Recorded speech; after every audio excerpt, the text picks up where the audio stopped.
Amazing. The Commonwealth Fund does an annual look at, or a regular look at, health systems in 10 peer nations, 10 nations that are, basically at the same level as the United States in many regards.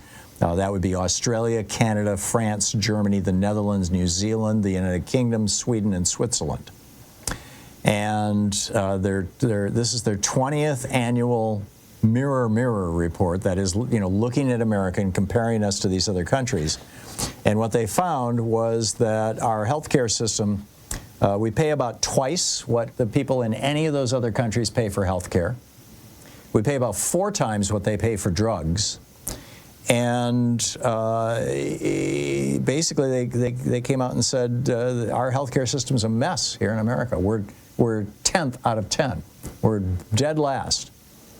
When they note, Jessica Glenza notes in The Guardian, the Republican presidential nominee, as Trump said he has a concept of a plan to improve health care, but no proposals.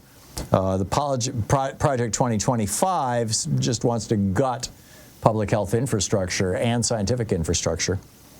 When asked about health care issues, though, voters overwhelmingly rank cost at the top. The cost of drugs, doctors, and insurance are a top issue for Democrats, 42%, Republicans, 45%. Americans spend about $13,000 per person, $4.5 trillion a year in health care. Keep in mind, most of these other countries spend around $6,000 or $7,000 per person, and they have longer lifespans, better outcomes, better survival outcomes. This report looked at 70 different indicators across 5 main sectors having to do with healthcare: access to care, health equity, care processes, administrative efficiency, and outcomes. And in all but care processes, we ranked dead last, even though we spend twice as much. Republicans for years and years and years were fond of saying, you can't solve problems by throwing money at them.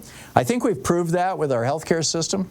We are making millionaires and literally billionaires. The guy who was the first CEO of United Health, Dollar Bill McGuire, walked away with $1.65 billion. And an awful lot of that was from saying to people, no, I'm sorry, we're not going to pay for your kid's liver transplant. So here we are with just an absolute mess of a healthcare system. And what are we going to do about this? I wrote an entire book about this, The Hidden History of the American Healthcare System, or The Hidden History of American Healthcare.